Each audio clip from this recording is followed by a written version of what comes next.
Hey everybody, welcome to another episode of Classes of Mail. My name is Alan Gigax, and this week we are reading from the JCAM.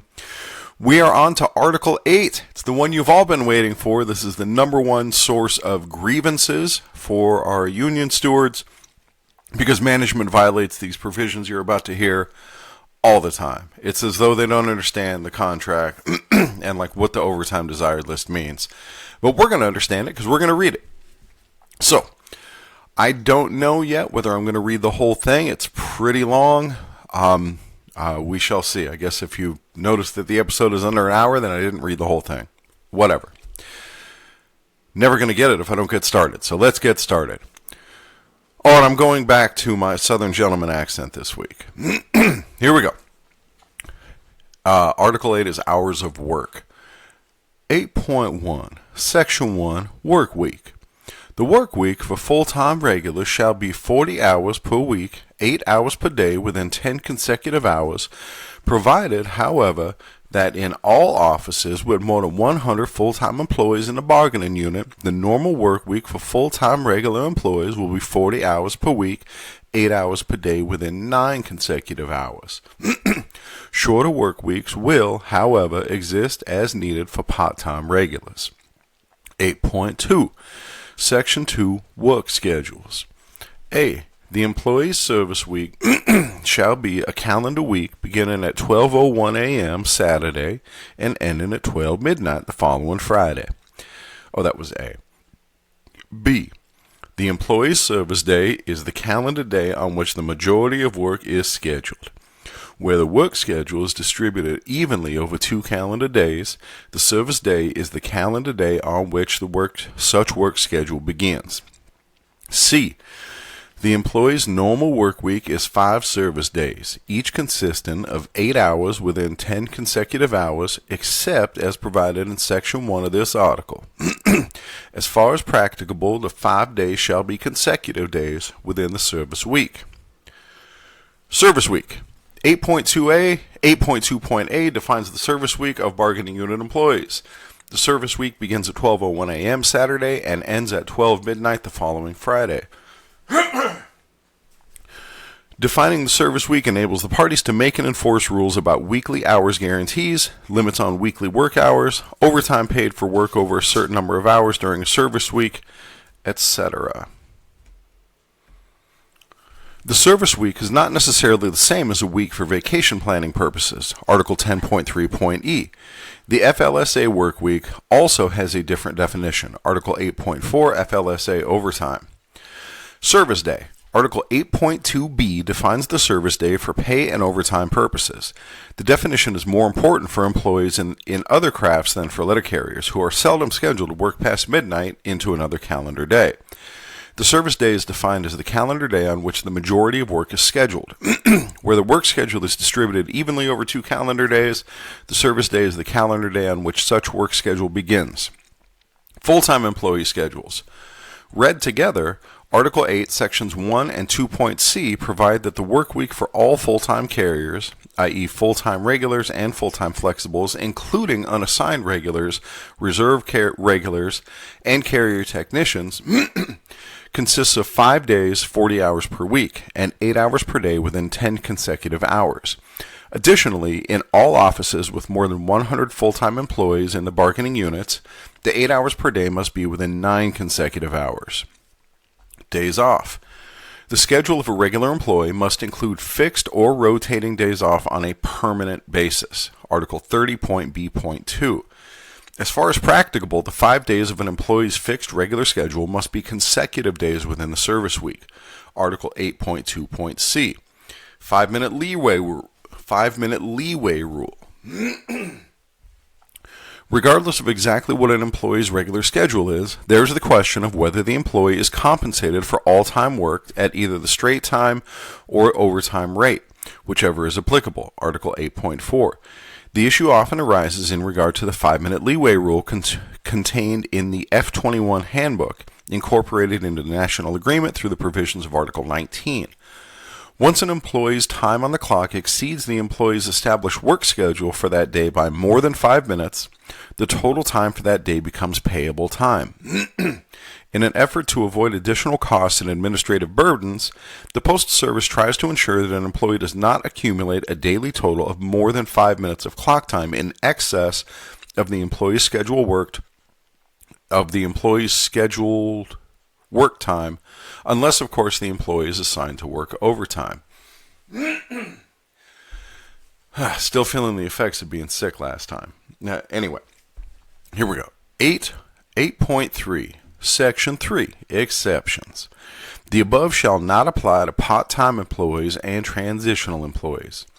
Part-time employees will be scheduled in accordance with the above rules, except they may be scheduled for less than 8 hours per service day and less than 40 hours per normal work week.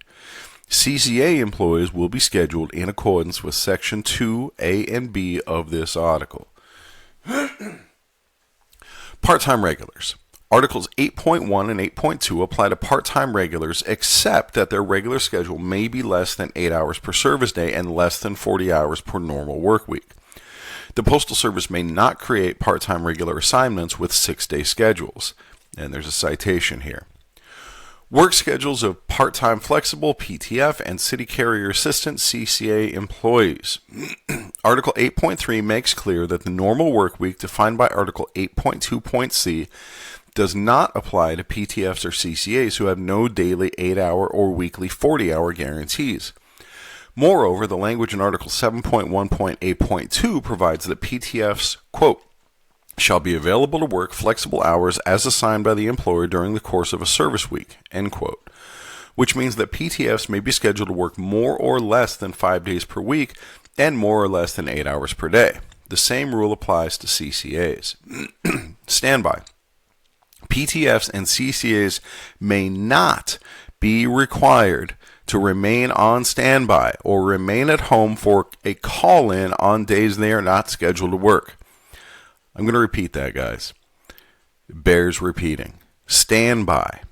PTFs and CCAs may not be required to remain on standby or remain at home for a call-in on days they are not scheduled to work.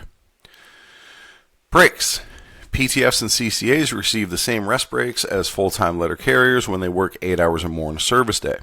When PTFs or CCAs only work a portion of a day, less than 8 hours, they receive 1 rest break if the employee works less than 6 hours, and 2 rest breaks if the employee works 6 hours or more.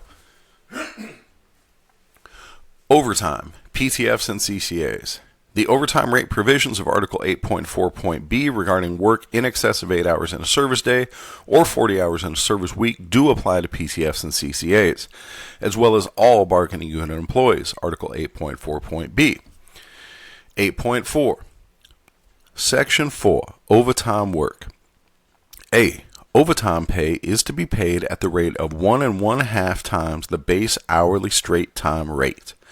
The preceding paragraph, Article 8.4.a, shall apply to city carrier assistant employees. B. Overtime shall be paid to employees for work performed only after 8 hours on duty in any one service day or 40 hours in any one service week.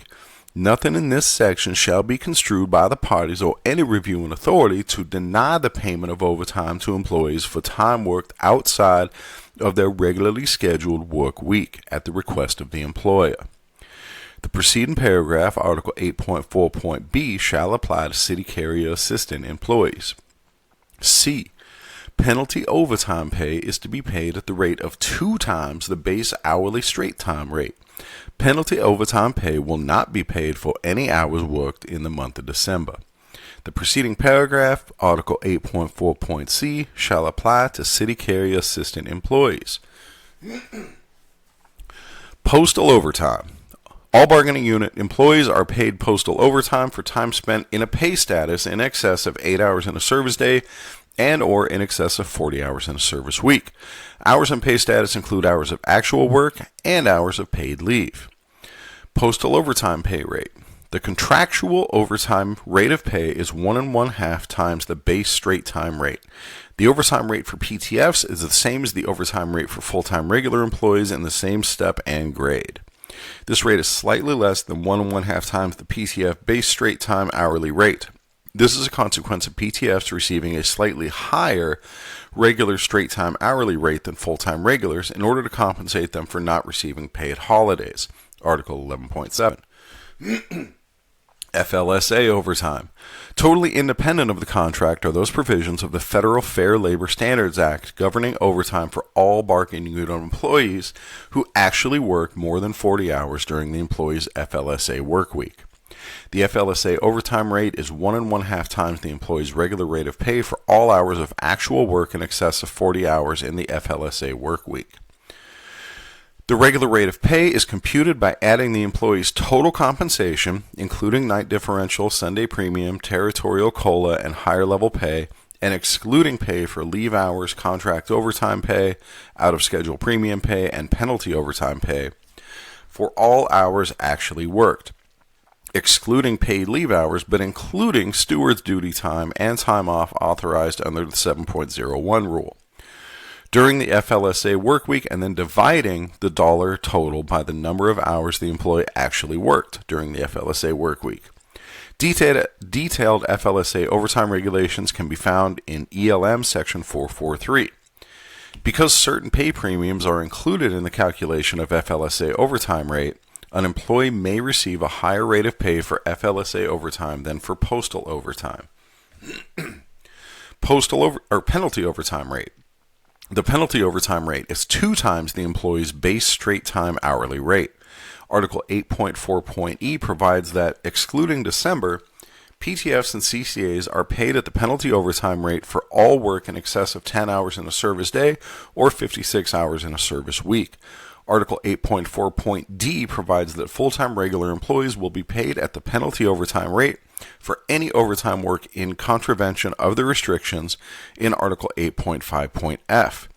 For the purposes of the application of Article 8, Sections 4 and 5 of the National Agreement, December consists of 4 consecutive service weeks, which are identified each year in the Postal Bulletin and are hereafter referred to as the penalty overtime exclusion period, December.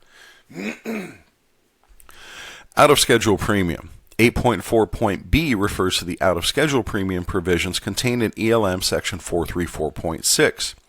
They provide that out-of-schedule premium is paid at the postal overtime rate to eligible full-time bargain unit employees for time worked outside of and instead of their regularly scheduled workday or work week when employees work on a temporary schedule at the request of management.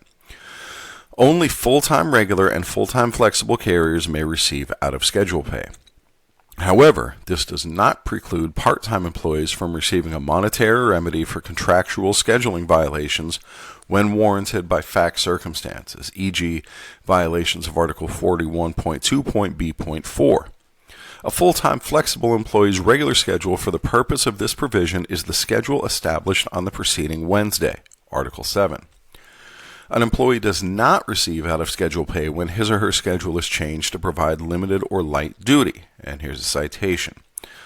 When the employee is attending a recognized training session, or when the employee is allowed to make up time due to tardiness in reporting for duty, ELM Section 434.622.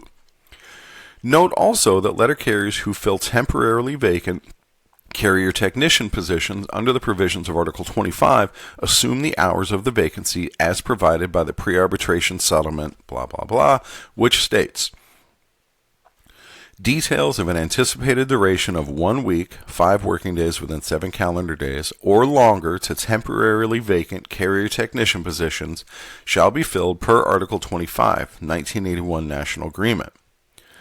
When such temporary details involve a schedule change for the detailed employee, that employee will assume the hours of the vacancy without obligation to the employer for out-of-schedule overtime.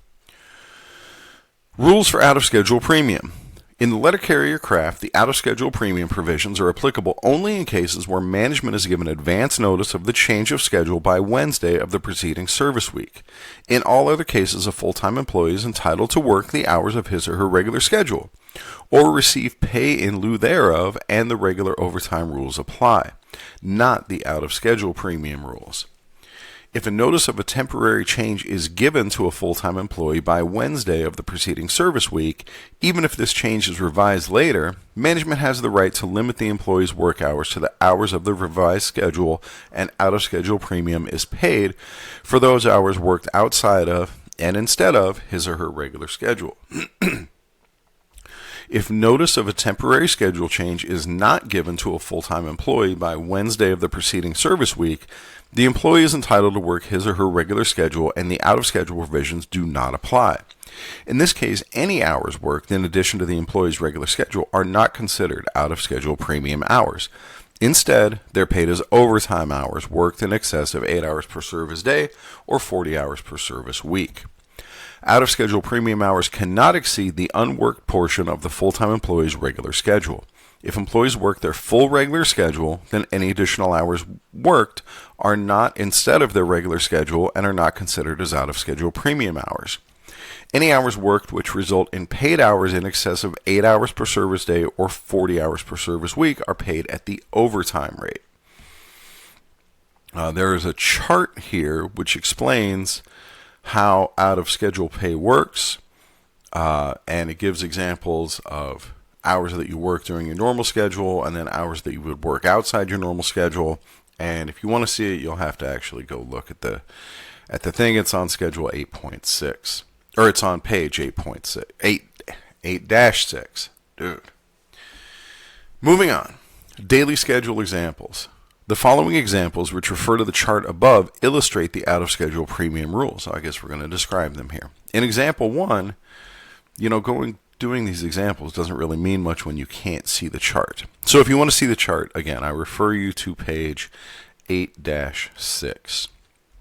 All right, moving on. Weekly schedule example. For example, an employee's regular schedule is Monday through Friday, and she is given timely notice of a temporary schedule change to Sunday through Thursday with the same daily work hours. She works 8 hours per day Sunday through Thursday. The hours worked on Sunday are out-of-schedule premium hours, provided they are worked instead of the employee's regularly scheduled hours on Friday. However, if the employee also works her regular schedule on Friday, then there can be no out-of-schedule premium hours. The employee is paid overtime for the hours worked in excess of 40 during the service week.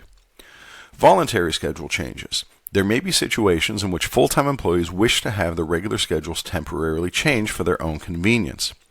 Out-of-schedule premium is not paid when a change in a full-time employee's schedule meets all three of the following criteria. 1. The requested change in schedule is for the personal convenience of the employee, not for the convenience of management.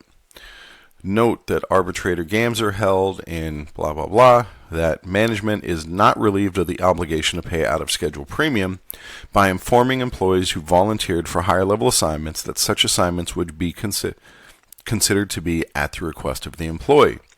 Additionally, arbitrator Mittenthal determined in case blah blah blah that acting supervisors, 204B, or the employee supervisors in the grievances before him were, quote, entitled to the out-of-schedule premium during their details as temporary supervisors, end quote.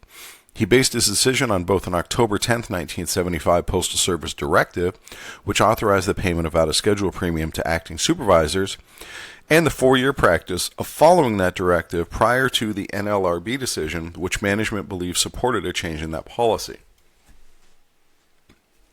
The employee has signed a PS Form 3189, request for temporary schedule change for personal convenience.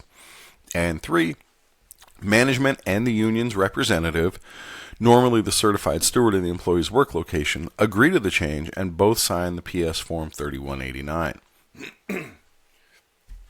8.4.D. D. Penalty overtime pay will be paid to full-time regular employees for any overtime work in contravention of the restrictions in Section 5.F.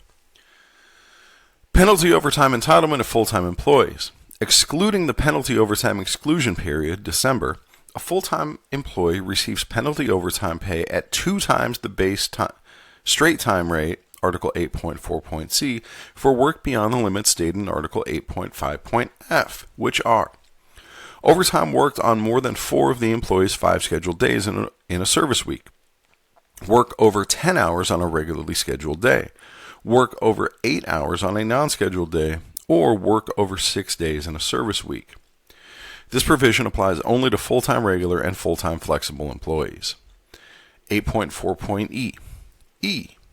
Excluding December, part-time employees will receive penalty overtime pay for all work in excess of 10 hours in a service day or 56 hours in a service week.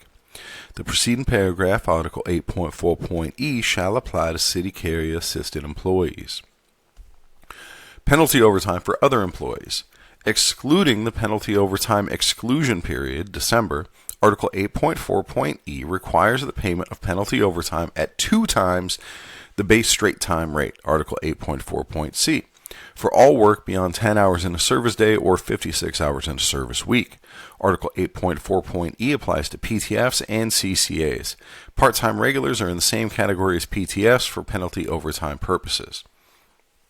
8.4.f. F.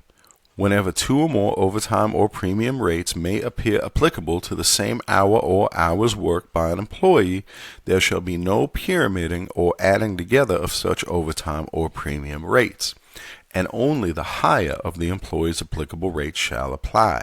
The preceding paragraph, Article 8.4.f, shall apply to city carrier assistant employees. No pyramiding of overtime rates. Because Article 8.4.f prohibits the pyramiding or adding together of overtime and premium rates, it generally results in a ceiling on postal overtime of 2 times the employee's base rate, the penalty overtime rate, which is the highest premium pay rate. However, night shift differential, Article 8.7, is added to overtime premium rates because the night shift differential is not a premium for the purpose of this section. Employees receiving Christmas work pay, Article 11.4.b, also receive applicable night differential and Sunday premiums. ELM Exhibit 434.8. 8.5. Section 5. Overtime assignments. When needed, overtime work for regular full-time employees shall be scheduled among qualified employees doing similar work in the work location where the employees regularly work in accordance with the following. All right. Overtime assignment rules apply to full-time employees. The introduction to Article 8.5 clarifies that its provisions as a whole apply only to full-time regular or full-time flexible employees who are needed to work overtime. This provision does not require management to use a full-time employee desiring to work overtime in preference to a PTF or a CCA working overtime. Management normally has the right to assign overtime work to full-time employees rather than to a PTF or CCA. An exception to this general principle is management's requirement to provide auxiliary assistance, see JCAM pages 8-14 through 8-15, before requiring letter carriers not on the ODL or work assignment list to work overtime on their own route on a regularly scheduled day. This exception is explained following Article 8.5.c.2.d under the heading Implementing Memorandum on Letter Carrier Paragraph. Acting Supervisors. An acting supervisor, 204B, may not be assigned bargaining unit overtime in lieu of a bargaining unit employee. The PS Form 1723 is the controlling document for determining whether an employee is in a 204B status. See Article 1.6 for a complete discussion on this issue. 8.5.a. A.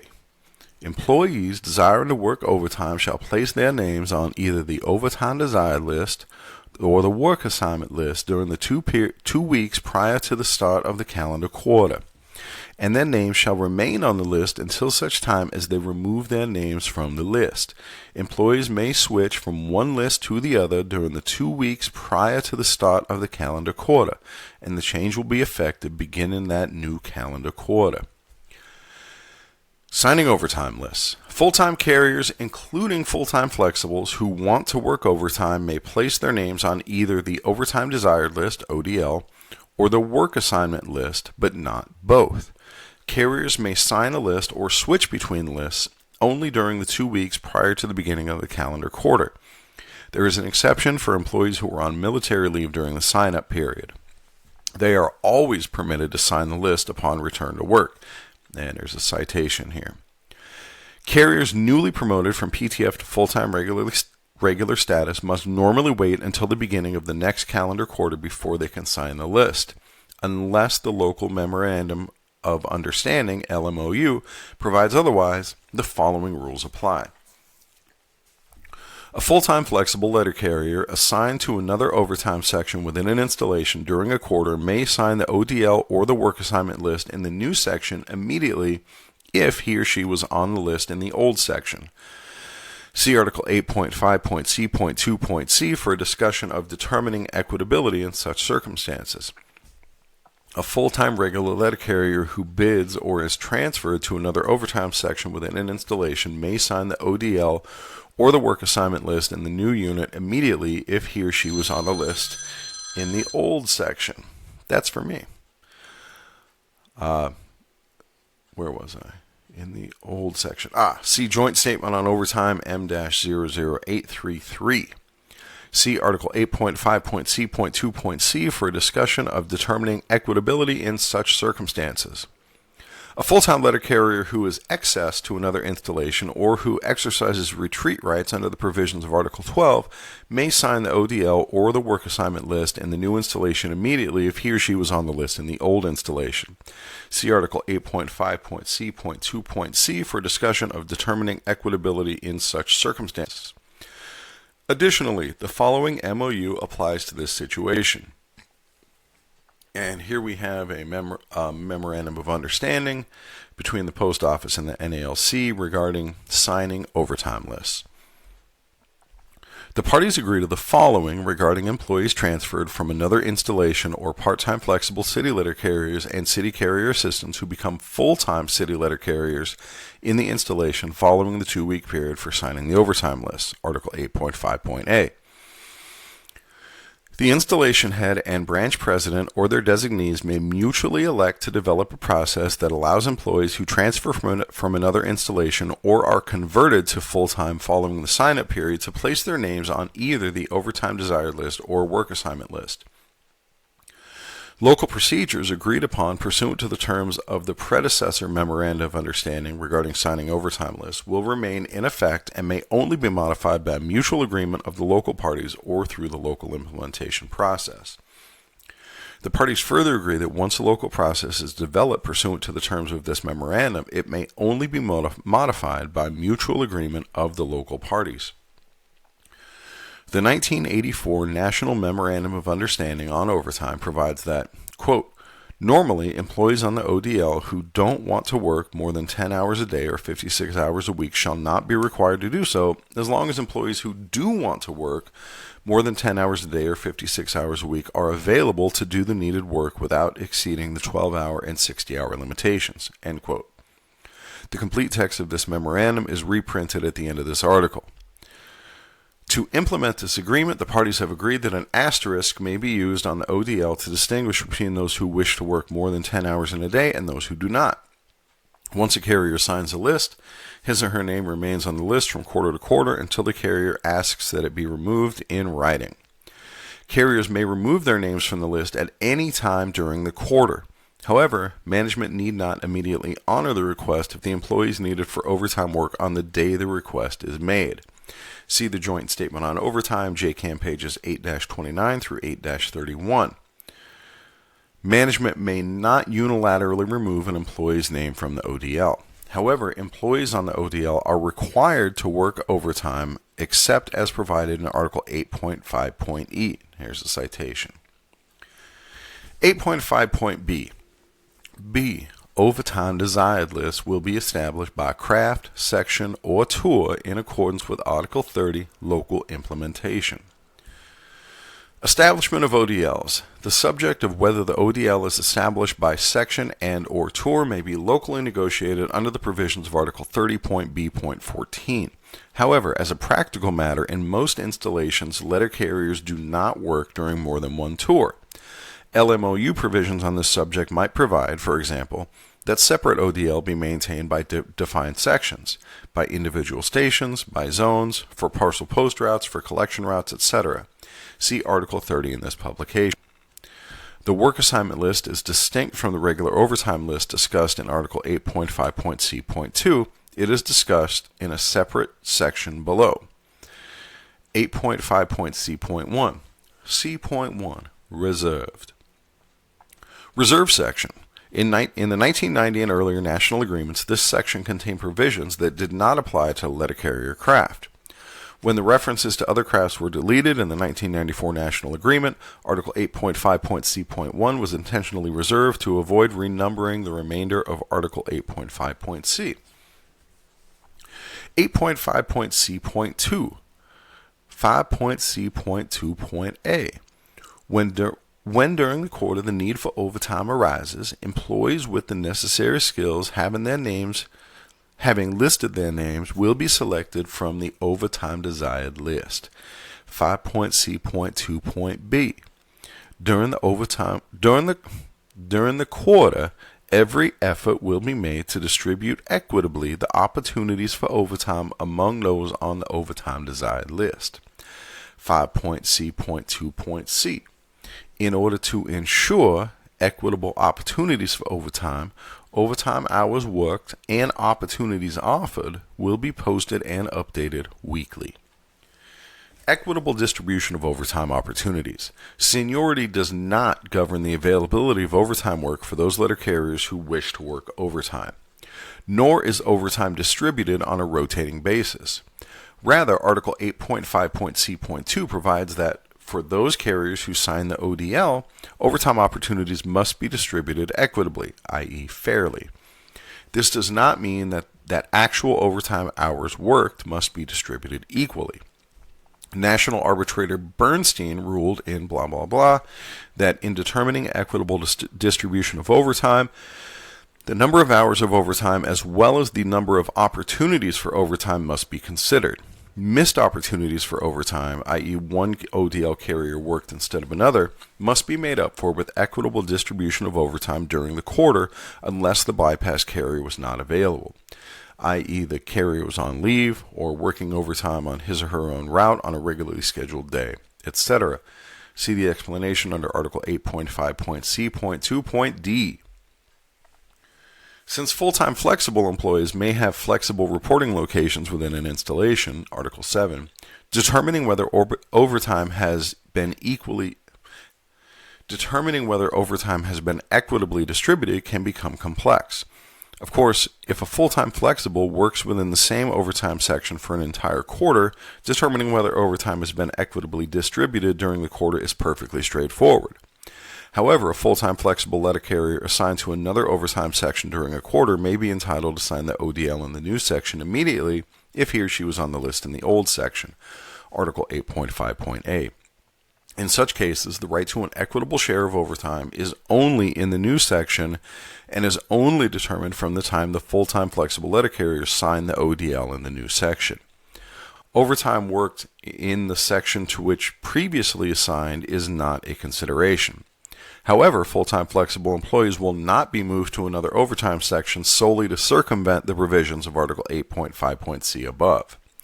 The same rule applies in the case of full-time regular letter carriers who sign the ODL in a new overtime section or a new installation during the quarter, Article 8.5.A.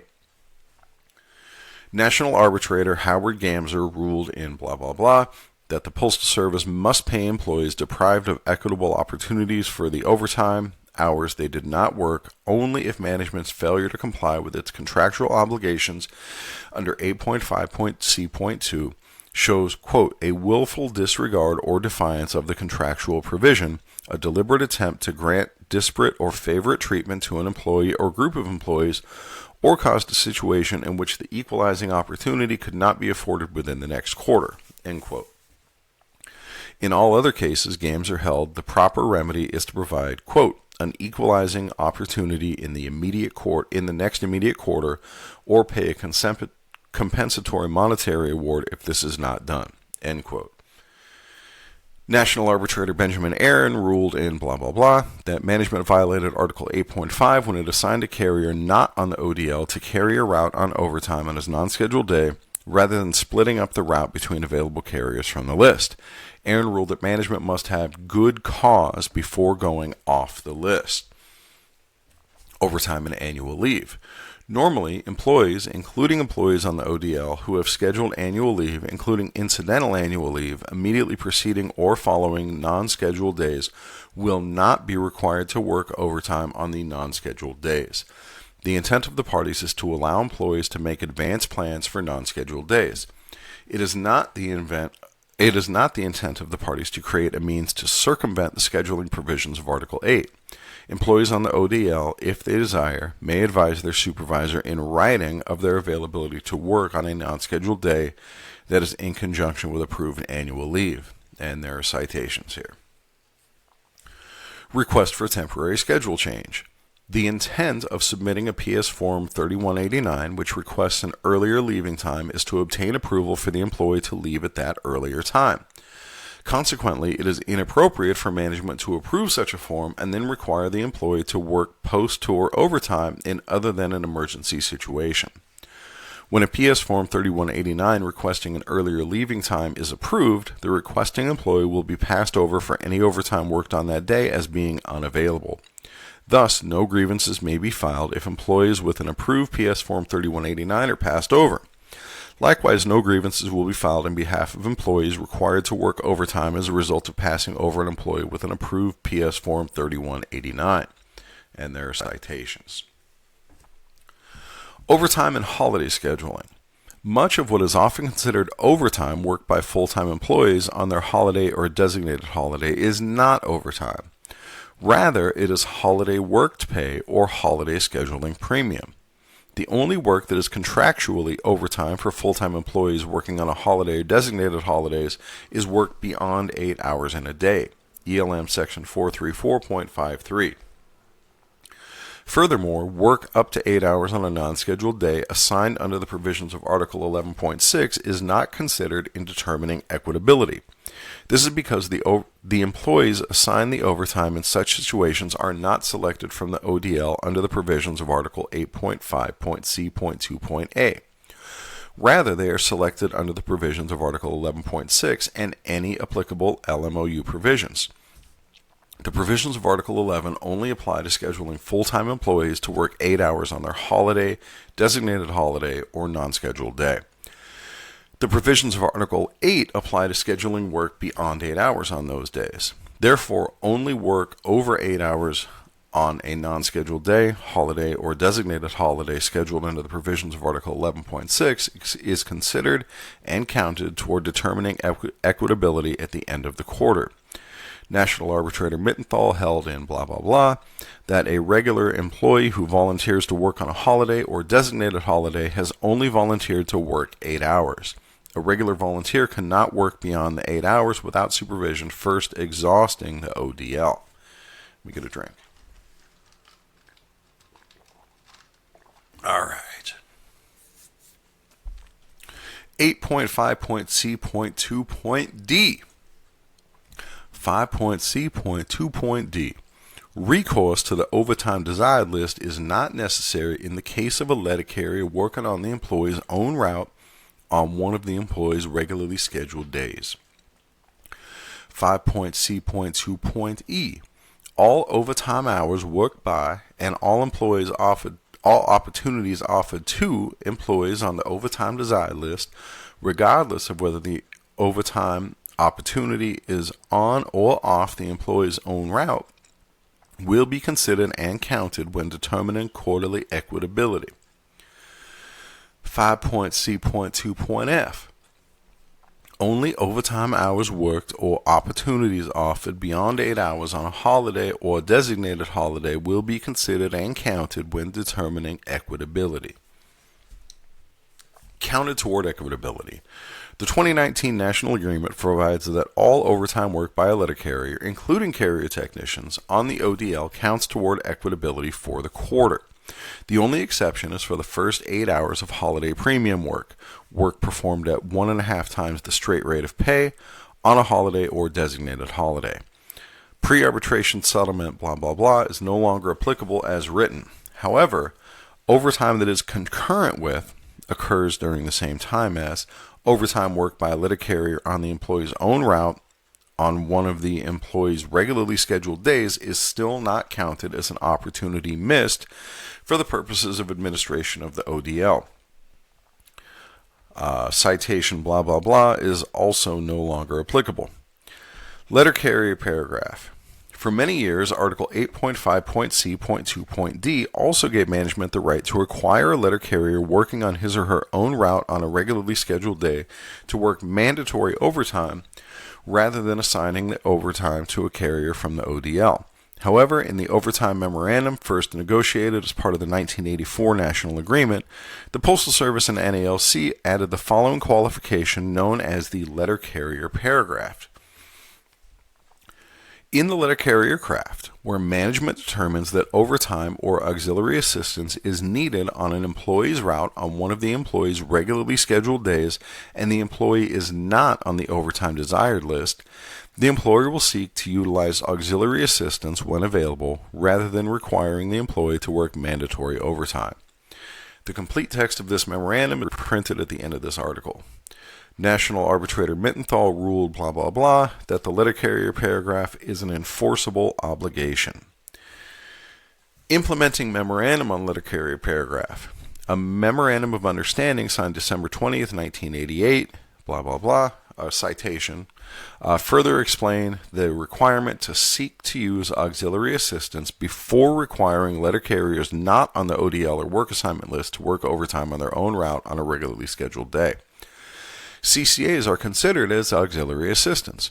Accordingly, management must seek to use CCAs at either the straight time or regular overtime rate prior to requiring letter carriers not on the ODL or work assignment list to work overtime on their own route on a regularly scheduled day. Management must seek to use all of the following to provide auxiliary assistance: PTFs at the straight time or regular overtime rate, CCAs at the straight time or regular overtime rate, available full-time regular employees such as unassigned or reserve regulars at the straight time rate, and full-time carriers from the ODL at the regular overtime rate. However, the memo states that management does not have to use ODL carriers to provide auxiliary assistance if such an assignment would mean that the ODL carriers would be working penalty overtime. In that limited situation, if no auxiliary assistance is available without going into penalty overtime, management can require full-time regular carriers not on the ODL to work overtime on their own routes on a regularly scheduled day. Remember that this limited exception only applies when a full-time non-ODL letter carrier is required to work overtime on his or her own assignment on a regularly scheduled day. Before requiring a non-ODL to work overtime on a non-scheduled day or off his or her own assignment, management must seek to use a carrier from the ODL, even if the ODL carrier would be working penalty overtime. Article 8.5.d. The memo goes on to state that, quote, the determination of whether management must use a carrier from the ODL to provide auxiliary assistance must be made on the basis of the rule of reason, end quote.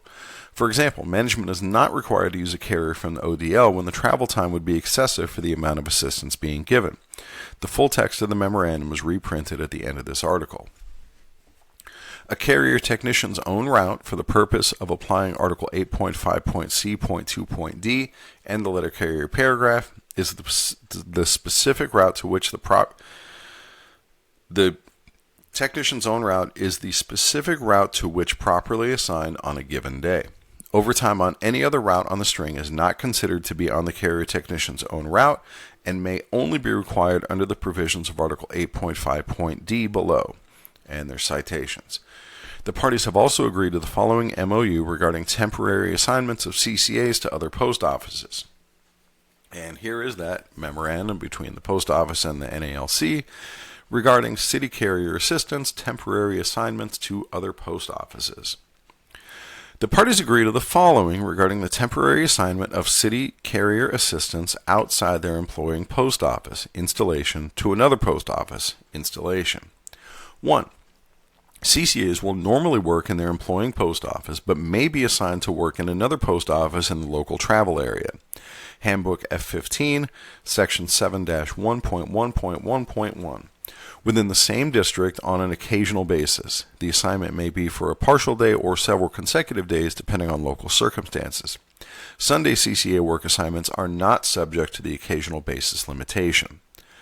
Temporary assignments must otherwise be consistent with the national agreement, e.g., assigning CCAs to work outside their employing office may not violate Article 7, 1.c.4 in the temporary office or the letter carrier paragraph in the employing office. 3. Management will schedule CCAs to work in other post offices in advance of the reporting date whenever practicable. 4. When the need arises to temporarily assign CCAs outside their employing post office, management will, to the extent practicable, use volunteer CCAs from the delivery unit providing assistance as long as volunteers will be in a similar pay status, e.g. straight time rate, regular overtime rate, penalty overtime rate.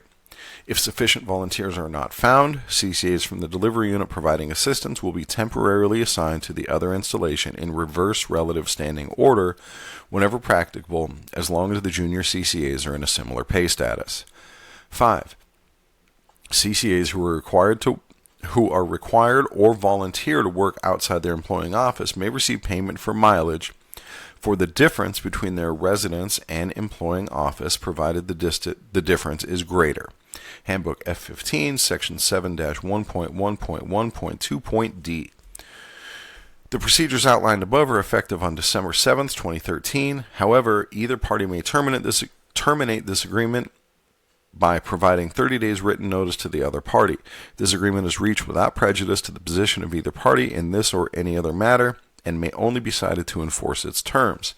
Date December 5th, 2013. How are we doing on time? 45 minutes, not bad. 8.5.d. If the voluntary overtime desired list does not provide sufficient qualified people, qualified full-time regular employees not on the list may be required to work overtime on a rotating basis with the first opportunity assigned to the junior employee. Oh, that was supposed to be read in an accent. Sorry about that. Mandatory overtime. One purpose of the ODL is to excuse full-time carriers not wishing to work overtime from having to work overtime. Before requiring a non-ODL carrier to work overtime on a non-scheduled day or off his or her own assignment on a regularly scheduled day, management must seek to use a carrier from the ODL, even if the ODL carrier would be working penalty overtime.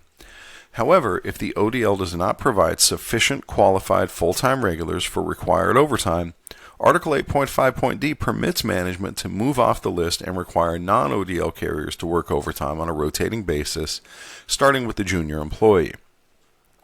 This rotation begins with the junior employee at the beginning of each calendar quarter. Absent an LMLU provision to the contrary, employees who are absent on a regularly scheduled day, e.g. sick leave or annual leave, when it is necessary to use non-ODL employees on overtime will be passed over in the rotation until the next time their name comes up in the regular rotation. Management may seek non-ODL volunteers rather than selecting non-volunteers on the basis of juniority. Normally, carriers not on the ODL may not grieve the fact that they were not selected to work overtime. The provisions of Article 8.5.d do not apply in the case of full-time letter carriers working on their own assignment on a regularly scheduled day. That situation is governed by Article 8.5.c.2.d as amended by the letter carrier paragraph above. 8.5.e. 8.5.e. Exceptions to C and D above, if requested by the employee, may be approved by local management in exceptional cases based on equity, e.g. anniversaries, birthdays, illnesses, deaths. Exceptional situations may excuse mandatory program. Dude, exceptional situations may excuse mandatory overtime. This language is intended to serve as a guideline for local management in excusing employees from overtime work because of exceptional situations. Consequently, the four examples listed in the parentheses are illustrative of the kinds of cases to which management should give full consideration in excusing employees from overtime. However, as arbitrator Sylvester Garrett held in blah blah blah, that Article 8.5.e, quote, reflects an intent to confer relatively broad discretion on local management to excuse employees from overtime work for any one of a number of legitimate reasons based on equity, end quote. 8.5.f. F. Excluding December, no full-time regular employee will be required to work overtime on more than 4 of the employee's 5 scheduled days in a service week, or over 10 hours on a regular scheduled day, over 8 hours on a non-scheduled day, or over 6 hours or over 6 days in a service week. Article 8.5.f applies to both full-time regular and full-time flexible employees. The only 2 exceptions for the work hour limits provided for in this section are for a full-time employee are for all full-time employees during the penalty overtime exclusion period, December, and for full-time employees on ODL during any month of the year, Article 8.5.g. Both work and paid leave hours are considered work for the purposes of the administration of Article 8.5f and 8.5g. National Arbitrator Mittenthal ruled in blah blah blah that an employee on the ODL does not have the option of accepting or refusing work over 8 hours on a non-scheduled day, work over 6 days in a service week, or overtime on more than 4 of the 5 scheduled days in a service week.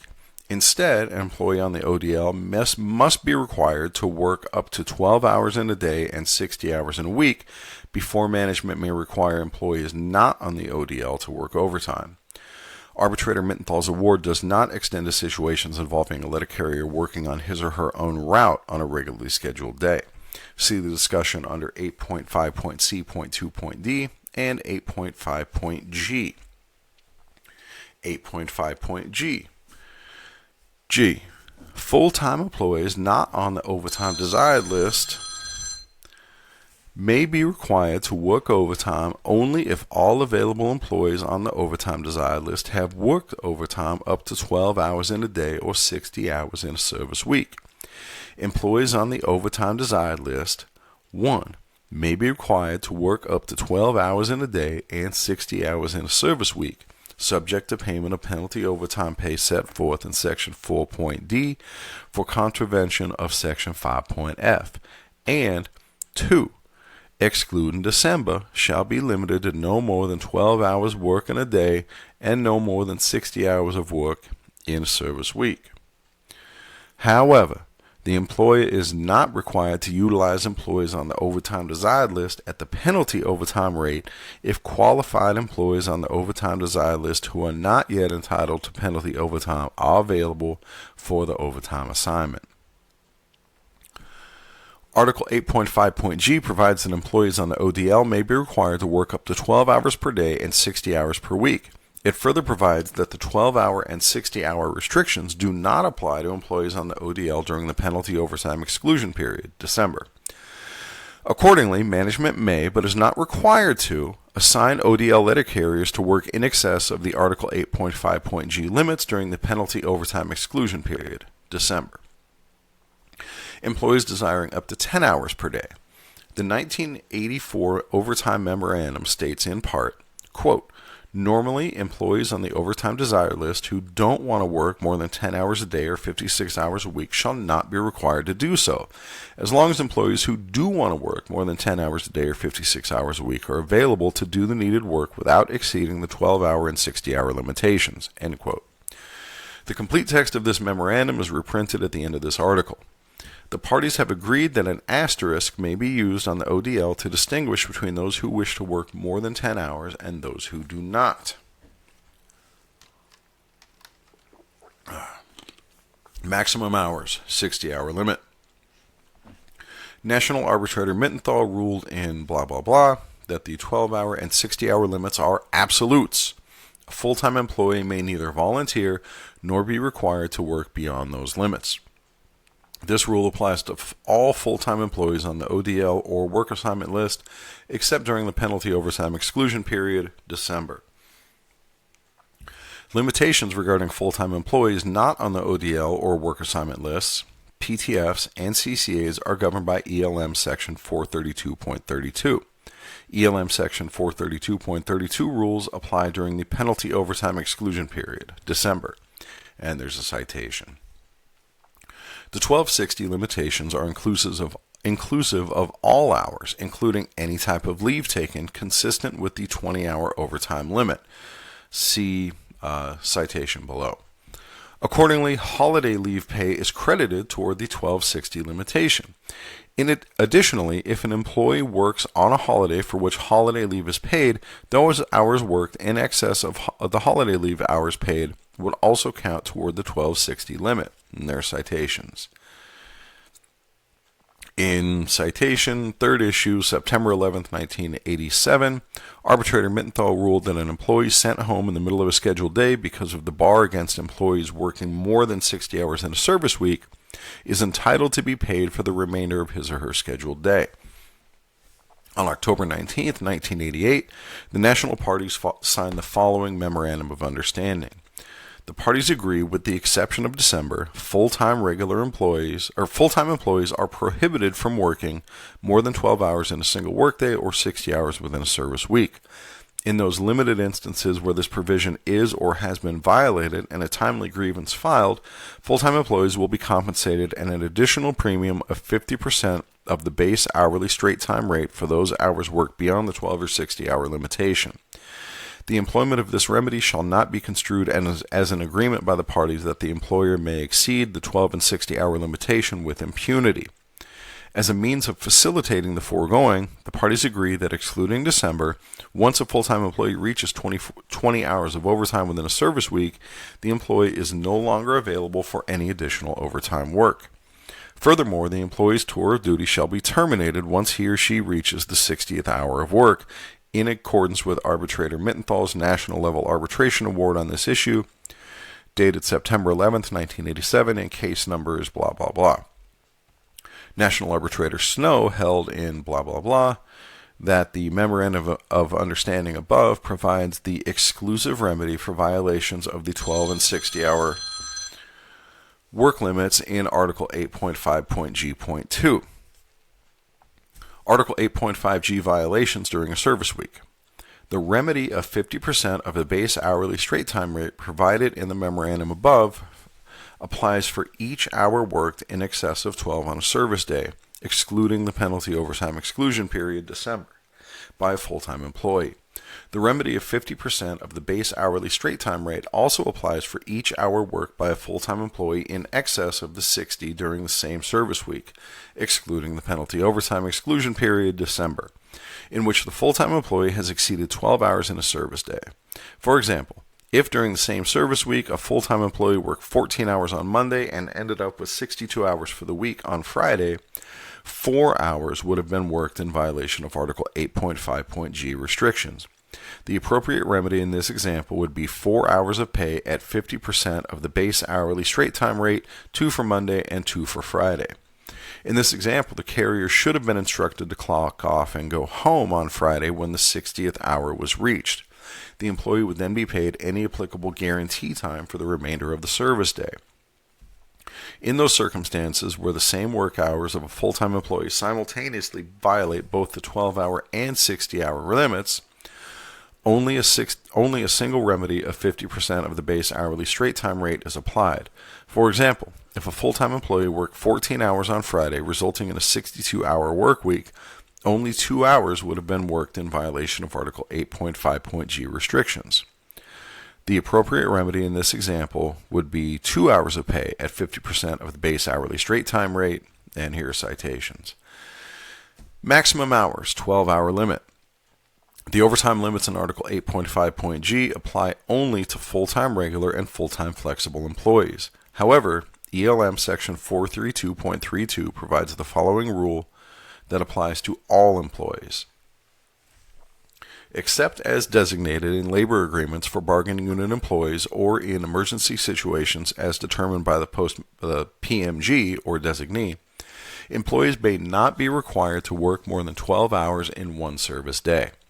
In addition, the total hours of daily service, including scheduled work hours, overtime, and mealtime, may not be extended over a period longer than 12 consecutive hours.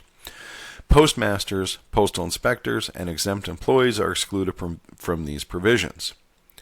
Because this language limits total daily service hours, including work and mealtime, to 12 hours, all letter carriers not on the ODL or work assignment list, including PTFs and CCAs, are effectively limited to 11.5 hours per service day. This is true whether or not a meal break is taken. This rule also applies during the penalty overtime exclusion period, December. However, the ELM also permits the collective bargaining agreement to create exceptions to this general rule. The only exception to this rule in the NALC National Agreement for full-time employees on the ODL or work assignment list who, in accordance with Article 8.5.g, may be required to work up to 12 hours in a day. Since work within the meaning of Article 8.5.g does not include mealtime, the total hours of daily service for carriers on the ODL may extend over a period of 12.5 consecutive hours. This exception does not apply to full-time employees who are not on the ODL or work assignment list. The work assignment list. The work assignment list is distinct from the regular ODL discussed in Article 8.5.c.2. It was established by a letter of intent dated May 28, 1985. The full text of the work assignment agreement is reprinted at the end of this article. The work assignment list was established for full-time letter carriers who only want to work overtime on their own assignment on regularly scheduled days. Signing up for the work assignment overtime, signing up for the work assignment overtime does not create any entitlement or obligation to work overtime on a non-scheduled day. For purposes of overtime on a non-scheduled day or on other than their own assignment, carriers on the work assignment list are treated exactly the same way as any other full-time carriers not on the ODL. They may only be required to work overtime under the provisions of Article 8.5.d. Full-time letter carriers who sign the work assignment list are considered to be available for work up to 12 hours per day on regularly scheduled days. However, the work assignment agreement recognizes that it is normally in the parties' best interest not to require employees to work beyond 10 hours per day, and managers should not require work assignment volunteers to work beyond 10 hours unless there is no equally prompt and efficient way to have the work performed. Management may assign an employee from the regular ODL to work regular overtime to avoid paying penalty pay to a carrier who is assigned for work assignment overtime. This exception does not apply during the penalty overtime exclusion period, December, when penalty overtime is not paid. Management may always assign another carrier to perform the work at the straight time rate rather than assigning overtime to a carrier on the work assignment list. Management may also assign PTFs and CCAs at the straight time or overtime rate up to the ELM limitations. Reserve letter carriers and unassigned regulars on the work assignment list are considered available for overtime on the specific route they are assigned on a given day. Carrier technicians on the work assignment list are considered available for overtime on any of the routes on their string. Subject to the penalty overtime exceptions discussed above, this provision should be applied as follows. A carrier technician who has signed for work assignment overtime has both a right and an obligation to work any overtime that occurs on any of the 5 component routes on a regularly scheduled day. When overtime is required on the regularly scheduled day of the route of a carrier who is on the ODL and whose carrier technician is on the work assignment list, the carrier technician is entitled to work the overtime. When overtime is required on the regularly scheduled day of the route of a carrier who is on the work assignment list and whose carrier technician is also on the work assignment list, the regular carrier on the route is entitled to work the overtime. All right, I think I might break here. Let's see. We're over an hour now. So when we come back in 2 weeks, we're going to pick up at section 8.6, Sunday premium. And then let me see how much more we have to go here. Let's see. Oh, yeah, we got all these memos. Dude, there's so many memos at the end. All right. So anyway, when we come back in 2 weeks, we will read the remainder. And in between, I'll have another regular episode. So thank you guys for listening. And I will catch you next time.